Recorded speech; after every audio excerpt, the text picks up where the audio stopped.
RTC బస్సులో దివ్యాంగులకు ఉచిత ప్రయాణ సౌకర్యం కల్పించే దివ్యాంగ శక్తి పథకాన్ని సీఎం చంద్రబాబు ప్రారంభించారు. గుంటూరు జిల్లా మంగళగిరి బస్టాండ్లో ఈ పథకాన్ని ప్రారంభించిన అనంతరం దివ్యాంగులతో కలిసి CM Chandrababu, deputy CM Pawan Kalyan, మంత్రి లోకేష్ పల్లి వెలుగు బస్సుల్లో ప్రయాణించారు.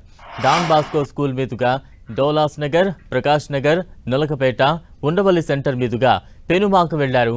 కూటమి ప్రభుత్వం వచ్చాక దివ్యాంగులకు అందుతున్న సంక్షేమ పథకాలు, వారి బాగోగుల గురించి సీఎం చంద్రబాబు అడిగి తెలుసుకున్నారు. మంగళగిరి బస్టాండ్లో ఈ పథకాన్ని ప్రారంభించిన నేతలు అనంతరం బస్టాండ్ నుంచి ఉండవల్లి వరకు దివ్యాంగులతో కలిసి ప్రయాణించారు. దివ్యాంగులకు ఉగాది కానుకగా ప్రభుత్వం ఈ పథకాన్ని తీసుకొచ్చింది.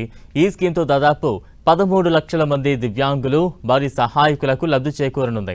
దివ్యాంగులకు సహాయకులుగా వచ్చే వారికి బస్సు టికెట్పై 50% రాయితీ ఇస్తున్నట్లు ప్రభుత్వం వెల్లడించింది.